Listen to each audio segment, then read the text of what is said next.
Gloire à Dieu. Amen. Amen. Merci Seigneur. Je suis heureux de pouvoir annoncer l'évangile de ce que le Seigneur a mis sur mon cœur. Je n'ai pas de révélation, je n'ai pas fait de songe, j'ai simplement lu ma Bible, me placé devant Dieu, et Dieu a mis un mot sur mon cœur. Dieu a mis quelque chose sur mon cœur depuis quelque temps. C'est un message que j'ai déjà apporté, mais ça fait quelque temps que c'est sur mon cœur et j'ai envie de le rapporter. Paul va dire, je ne vous laisserai jamais de vous répéter les mêmes choses. C'est un message que j'ai prêché ici à l'église, et ça ne me gêne pas du tout de le reprêcher, parce que c'est la Bible. Merci Seigneur, Amen. J'avais écrit quelques notes, je ne voulais pas du tout prêcher ce message-là. Je dis Seigneur, je l'ai déjà prêché.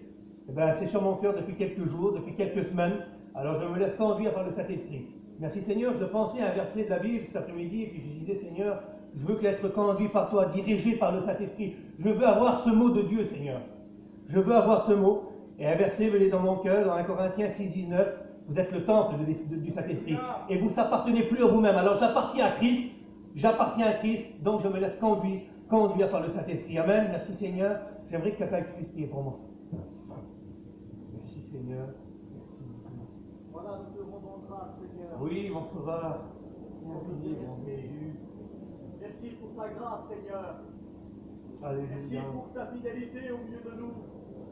Nous voulons aussi te remercier pour la réunion de ce soir. Oui, C'est vrai parfois les obstacles, Seigneur. C'est vrai parfois les vents contraires. Mais toi, tu as intervenu chaque fois, Seigneur. Un mot de toi et la tempête, elle a cessé. Amen. Et ce soir, nous voulons encore te faire confiance, Seigneur. Nous voulons encore mettre cette réunion entre tes mains. Que le peuple soit encouragé par le moyen de ta parole, Seigneur. Que le cœur le plus dur soit touché encore ce soir. Anime ton messager. Oui. Qu'il soit pour nous un moyen de bénédiction. Mets toute ta liberté dans le nom de Jésus. Et pour ta gloire, tu le fais, Seigneur. Alléluia. Pour ta gloire, tu le fais. Amen. Amen. Gloire au Seigneur. Ce mot qui est sur mon cœur, c'est sur l'humilité, ce que peut apporter l'humilité dans un cœur. Ce que tu peux recevoir à travers l'humilité. Ce que tu peux recevoir si tu viens t'humilier, si tu viens te rabaisser devant Dieu et reconnaître ton état devant lui. Nous allons voir quelques exemples dans la Bible. Et puis il y a un homme dans la Bible qui se trouve dans 2 Chroniques au chapitre 32 et au verset 24. Il nous parle d'Ézéchias. Et puis on lit ce verset ensemble. En ce temps-là, Ézéchias fut malade à la mort et il fit une prière à l'Éternel. Et l'Éternel lui adressa la parole et lui accorda un prodige. Il lui accorda la guérison. On en avait parlé de la fin il y a quelques temps, on en avait parlé de ça, la guérison. Il lui accorda 15 années à sa vie. Quand on lit cette histoire, il lui accorda 15 années à sa vie. Et puis quand on lit un peu plus loin, verset 25, mais Ézéchias ne répondit point au bienfait qu'il avait reçu. Donc à ce moment-là, il y a un manque de reconnaissance. Et cet après-midi, j'étais assis dans mon auto en train de méditer, puis je disais, Seigneur, combien de gens sont comme ça? Combien de gens aujourd'hui écoutent l'évangile? Et combien qu'ils écoutent l'évangile? Eux, pour certains gens, il leur faut ces prodiges. Mais simplement en pensant à la croix, en pensant le bienfait qu'il nous a fait notre Sauveur en montant à la croix, en pensant simplement à la mort et à la résurrection de Christ, il faut être reconnaissant à ce moment-là. En étant reconnaissant, en nous donnant sa propre vie, en se donnant nous-mêmes, en se donnant en sacrifice à Christ. C'est ça la reconnaissance envers Christ. Et c'est ce qui manque à ce moment-là. Il lui accorda 15 années de plus à sa vie, il lui accorda la guérison, parce que quand on lit, on voit que cet homme il va mourir, et puis un homme de Dieu va venir vers lui, il va lui dire, donne des ordres à ta maison car tu vas mourir. Alors la Bible nous dit qu'il se retourna contre le mur et qu'il adressa une prière à l'Éternel. Et lui, l'Éternel, grâce à sa prière, il lui accorda 15 années à sa vie, il lui accorda ce prodige. Mais Ézéchias ne répondit point au bienfait qu'il avait reçu. Combien de bénédictions? Et je pensais à ça cet après-midi, je dis Seigneur, combien de bénédictions? Combien, Seigneur, de guérisons? Combien de guérisons? Est-ce que nous sommes assez reconnaissants envers lui? Est-ce qu'il y a une reconnaissance profonde dans nos familles des guérisons, dans nos familles des conversions, dans nos familles, beaucoup de choses que le Seigneur a fait pour nos vies? Beaucoup de bénédictions. Ou que le Seigneur t'a sorti des ténèbres, ou que tu es peut-être reparti dans le monde. Où allait la reconnaissance envers Christ à ce moment-là? Quelle reconnaissance apportes-tu à Christ? Mais Ézéchias ne répondit point au bienfait qu'il avait reçu. Écoutez bien, car son cœur s'éleva, et la colère d'Éternel fut sur lui et sur Juda et sur Jérusalem. Son cœur va s'élever. Donc il va monter en orgueil à ce moment-là. À ce moment-là, c'est un orgueilleux. Croyez-vous qu'un orgueilleux héritera le royaume des cieux? Croyez-vous que quelqu'un qui veut rester dans sa position et se croire plus haut et se croire plus haut que tout le monde et puis de toujours refuser Christ, croyez-vous que ça vous mènera dans le ciel? Croyez-vous qu'un orgueilleux rentrera dans le ciel? Et écoutez bien. Et j'ai aimé ce passage au verset 26 là. J'aime ce passage parce qu'on voit toute la repentance de cet homme à ce moment-là. Alors Ézéchias, du sein de son orgueil, du profond de son orgueil, et c'est là que je voudrais en venir, s'humilia avec les habitants de Jérusalem. Donc à ce moment-là, il s'humilia. Il comprend à ce moment-là avec les habitants de Jérusalem. Et la colère de l'Éternel ne vint pas sur lui pendant la vie d'Ézéchias.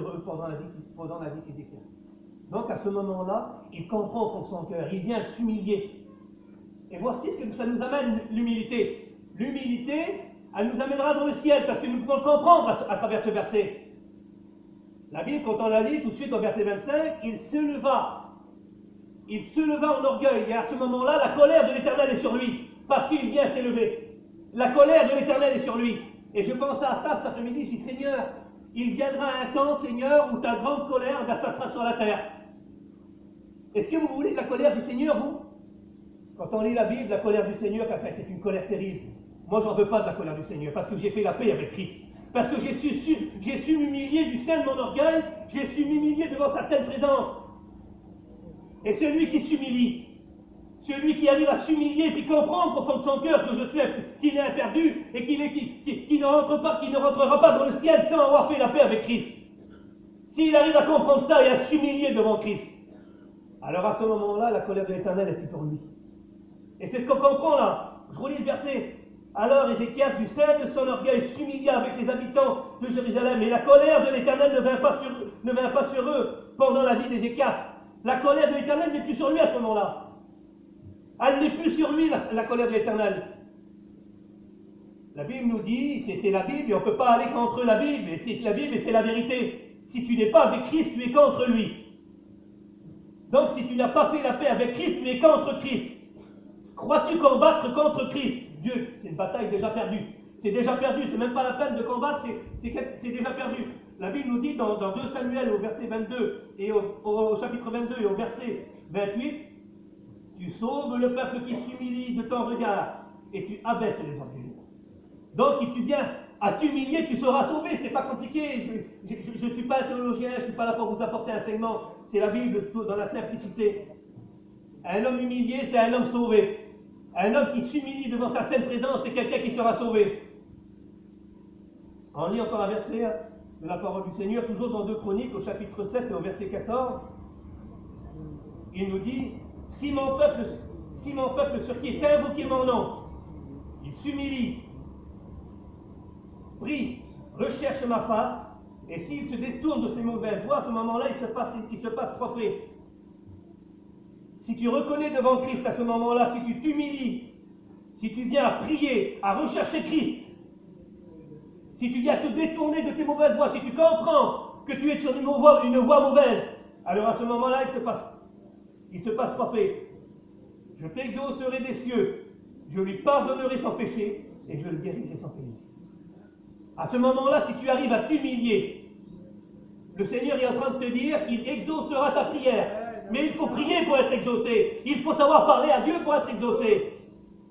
Alors à ce moment-là, si tu pries, si tu cherches la face de Dieu, si tu pries, tu cherches la face de Christ, si tu te détournes de tes mauvaises voies, si tu comprends que tu es sur des voies mauvaises, si tu comprends qu'à ce moment-là, tu es sur le grand chemin, large et spacieux qui mène à la perdition, il te dit qu'il te pardonne. Il te dit qu'il te pardonne, qu'il exauce ta prière, qu'il te guérit. Voici le Seigneur, c'est qu'il te dit ce soir. Mais pour cela, il faut être humilié, il faut être un homme humilié, une femme humiliée devant Christ. Il faut être quelqu'un qui comprend qu'il n'est rien. Et c'est comme ça qu'on vient à Christ. La signification du mot humilité, ça veut dire conscience de ses insuffisances. Prendre conscience de ses insuffisances. Prendre conscience qu'on n'est rien du tout. Prendre conscience qu'on ne mérite rien. C'est ça s'humilier. Personne ne vous demandera de vous mettre à genoux et puis de vous rouler dans la boue, c'est pas ça. S'humilier dans son cœur et de reconnaître devant Christ. Reconnaître qu'on n'est rien du tout. Être comme Ézéchias, reconnaître qu'on n'est rien et s'humilier devant sa sainte présence. Il nous dit qu'il exaucera ta prière, qu'il te pardonnera, qu'il te guérira. Le Seigneur sera avec toi, mais pour cela, il faut être un homme humilié, reconnaître devant Dieu son état. Je lis un dernier verset avec vous, et ensuite on priera le Seigneur. Merci Seigneur. Dans les Proverbes, au 15, le Proverbe 22, au verset 4, il nous parle d'un fruit. Il nous parle du fruit de l'humilité.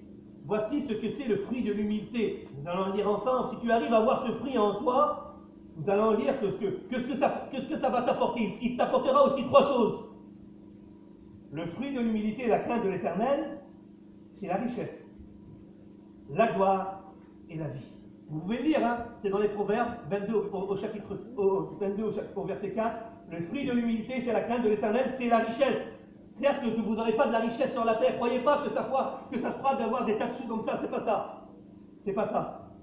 C'est d'avoir ces richesses du ciel, de posséder le ciel. Croyez-vous que quand on possède Jésus au fond de nos cœurs, on a tout possédé. On a tout possédé, on possède les plus grandes richesses qui peuvent exister. On possède le ciel, une place au ciel, une place que tu ne peux pas racheter, que tu ne peux pas avoir par l'argent de ce monde, mais il a fallu que Jésus paye pour cette place. C'est une grande richesse inestimable. Il te donnera la richesse. Il te donnera de la gloire. Pas de la gloire de ce monde, d'être connu des hommes. On n'en a rien à faire d'être connu des hommes. On veut être connu de Dieu. C'est beaucoup mieux. Et le Seigneur, ce soir, il veut te faire connaître à son cœur. Et il t'apportera la vie. C'est ce qu'il dit le verset. Et à la fin, il t'apportera la vie.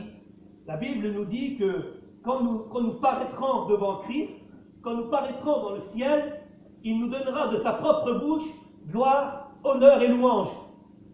Par lui-même, il nous louera, il nous donnera de la louange, de la gloire. Mais pour nous, mais nous ne méritons pas ces choses-là, Seigneur. Il nous donnera de la gloire, des louanges, des honneurs de sa propre bouche. Vous ne voulez pas recevoir de la gloire? Vous ne voulez pas recevoir des honneurs, des louanges de la bouche de Christ, de la bouche de notre Sauveur? Pourtant, moi je suis là, je prie tous les jours, et puis je dis, Seigneur, c'est à toi que j'apporte la louange, la gloire et l'honneur. J'en veux pas, moi, sur la terre, Seigneur. Mais pourtant, nous la recevrons dans le ciel. Et pour cela, il faut être un homme humilié, une femme humiliée devant sa sainte présence. Et nous recevrons de la gloire de Christ, nous recevrons toutes ses gloires, tous ses bienfaits. Alors je ne sais pas si tu peux t'humilier devant Christ, comme j'ai dit, je le répète, on ne te demandera pas de te mettre à genoux, mais simplement de comprendre dans ton cœur que tu as besoin de lui, qu'il faut savoir s'humilier au fond de son cœur, s'humilier devant sa sainte présence. Et nous avons vu ensemble que ce que ça va t'apporter, simplement de t'humilier, simplement de reconnaître, conscience de ses insuffisances, conscience qu'on ne mérite rien, conscience de dire, Seigneur, c'est vrai, j'ai besoin de m'humilier, j'ai besoin d'être comme cet homme Ézéchias, de reconnaître mes insuffisances, Seigneur. Alors tu recevras de la gloire de Christ, tu recevras la vie, et tu recevras ce bon fruit de l'humilité, la richesse du ciel, la gloire et la vie. La Bible nous dit que Étienne va voir la gloire de Dieu. Il est là, il la voit, il l'a possédée, mais tout de suite tu peux voir la gloire de Christ, tu peux aussi la posséder. Ce que Étienne a possédé, ce que Étienne a vu de ses yeux, la gloire de Christ, toi tu peux la posséder dans ton cœur aussi, simplement en s'humiliant, simplement en reconnaissant. Alors je ferme la Bible et je prie pour toi. Je prie pour toi. Combien de fois, combien de temps de réunion, combien d'être là, de pouvoir écouter l'évangile, de pouvoir voir les chrétiens à l'œuvre, de pouvoir voir tant de miracles. Le plus grand miracle que vous pourrez voir, c'est une vie transformée. Et vous les voyez devant vous, ces gens qui ont témoigné, qui ont chanté. Ça, c'est le vrai miracle. Alors d'être humilié devant le Christ, tu feras partie aussi de ce miracle. Tu seras aussi le miracle de Christ. Je prie le Seigneur pour toi. On prie le Seigneur, on courbe les bras ensemble. Je bénis ton nom, Baron d'Evel, pour tes bienfaits. Seigneur, je glorifie ta sainteté, Seigneur, pour ta parole. Ta parole, Seigneur, qui est la solution dans les cœurs. Ta parole, Baron d'Evel, qui peut apporter la vie, qui apporte la vie dans les cœurs. Je t'en supplie, mon Sauveur. Fais comprendre au cœur ce que par mes mots, Baron d'Evel, je ne peux pas faire comprendre. Par le moyen du Saint-Esprit, Seigneur. Le Saint-Esprit parle beaucoup mieux qu'un homme. Convainc les cœurs. Touche les cœurs les plus durs, mon Sauveur. Fais-la comprendre qu'il faut s'humilier devant sa sainte présence, qu'il faut être humilié, qu'il faut prendre conscience de ses insuffisances, qu'il faut avoir ce fruit de l'humilité dans notre cœur. Je t'en supplie, mon Sauveur, par le moyen du Saint-Esprit, fais comprendre ta parole. Je bénis ton nom, l'honneur et la gloire t'appartiennent. Que le Seigneur vous bénisse.